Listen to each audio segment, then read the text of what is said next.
Okay, so when I first heard my guides, at the time, I didn't believe in archangels. I'd never really heard of channeling before. I didn't really know this stuff about guides and angels. I mean, I had heard of psychic mediumship before, but that always seemed pretty hokey to me. You know, people, like, all that stuff they see on TV, they always paint it in a pretty disparaging light in movies and stuff. So I didn't really believe in this at all when it first happened to me. And really, what the impetus was is that my therapist at the time, she she told me one time that we all have guides and angels, and you can just call on them for help whenever you want. And I was like, guides? What are you talking about? And so she told me about this, and I didn't know what to think of it, but she said you just have to ask. So she encouraged me to just write in my journal to ask for my guides and angels to contact me. And so because she told me to, I did it. I wrote it down and then forgot about it because I didn't really think much about it. I didn't expect anything to happen. But later I figured out that 2 weeks after I wrote that down in my journal that I wish for my guides and angels to speak to me, 2 weeks after that, I was walking in the redwoods near here, up in Prairie Creek Redwood State Park, and I just felt called to this giant old growth redwood tree that was on a little side trail off the main trail. So I followed this little trail down there, and I sat down in front of this giant old redwood. It's probably like 1,200 years old, this massive old growth redwood tree. And I sat down in front of it to meditate. And as soon as I sat down, I felt this jolt of energy rush through my body. And then I heard this voice in my head, this deep, gravelly voice say, "Be still, my child." And I was like, what? What was that? And it kind of rattled me a little bit. And so I kind of gathered up my stuff and left kind of quickly after that. But as I was driving home, I just had this sense that that was an archangel that talked to me. And I don't know why, because I like at the time I didn't believe in archangels. I mean, I was raised Christian, but I hadn't been in church in a long time, and I still have some pretty anti-Christian views. So it was really strange for me to feel that this was an archangel that talked to me. But after that, I started researching more about angels and archangels. And actually, the when I searched in Audible about archangels, the first book that came up was this book called Angels and Archangels, A Magician's Guide by Damien Eccles. And actually, I bought the hardcover later. But this was the first book that popped up when I searched in Audible, because I like listening to audiobooks. And I wasn't necessarily looking for stuff about like, and I saw Magician's Guide. I'm like, what is this? I'm like, but I don't know, something told me to buy it. And so I started listening to it. And that book talks about archangel magic. And in that book, there was a ritual to call in the archangels, and he describes the archangels of the elements, the six archangels of the elements. There's one for each direction, then one for above and one for below. And it described this ritual to call in their presence and commune with them. So I started kind of doing that, and I changed a lot of it. There was a lot of Hebrew stuff in there that made me uncomfortable. But so it kind of made it my own, made this ritual my own, replaced it with some more Sanskrit stuff and like working with the chakras. But that was how I kind of started communing with the archangels. And then over the course of the next year, 3 more times spontaneously, I heard an archangel talk to me. And I kind of pieced together later that that first archangel that talked to me was Archangel Michael, who is the archangel of the south and the element of fire. And then maybe a couple months after that, I was at a music festival that the the Star Vibes Music Festival that I went to.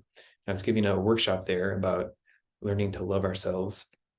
And in the first opening set of the music festival, I was dancing, dancing to the music, losing myself in the music. And I just heard this voice again. I heard this voice in my head. This time was a feminine voice. And the voice said, "It's time to spread your wings." And then a little bit later, I felt this sensation of wings growing out of my back while I was dancing, and like spreading out behind me. And that was the Archangel Gabriel talking to me. And then a little bit after that, or wait, no, sorry, that was she was the third one that talked to me. Before that, I at one point I was this is kind of a long story, but I was going to get a burrito. It was after the first day. The first day I was showing my photography at a little craft fair, and I sold my first print that day. So I was really happy and excited. And I stopped to get a burrito on the way home. And I saw there was this homeless guy on the corner who's always on the corner on this one street as I drive out of town. This homeless guy, his name's Ricky. And I was feeling happy and excited. So, I decided, I'm going to buy him a burrito because I was feeling all excited about making my first sale. So I got him a burrito and I took it over to give to him. And he was very grateful. And he asked if he could sing me a song in thanks. And so he had this little seat there because he does this a lot. He sings songs to people. So he sat me down in his little seat and he said, "But first I want to tell you something. And this is the most important thing that I know." And he started reciting a letter that was written by a monk from from a mission that used to live in this area. And it was this letter from a monk written to his brother monks. And it was obvious he had memorized this because it started with very formal language. And it was talking about how it was this monk was encouraging the other monks to be strong because there was trials and tribulations ahead, and they needed to be strong and stay strong in their faith. And then it shifted from the obviously memorized formal talk, and he just started talking, and an archangel just started coming through him, and that was the Archangel Raphael, and just started kind of all these messages started coming about you're exactly where you're supposed to be, you're doing the right thing, you're doing everything you need to be doing, you're on the right path. And at that point I was really kind of questioning everything I was doing in life. So this was really special to me, and really I needed to hear these messages. And I kind of broke down crying because it was just a really surreal experience. And so yeah, that was the second time an archangel talked to me. Then the third time was Gabriel at the music festival.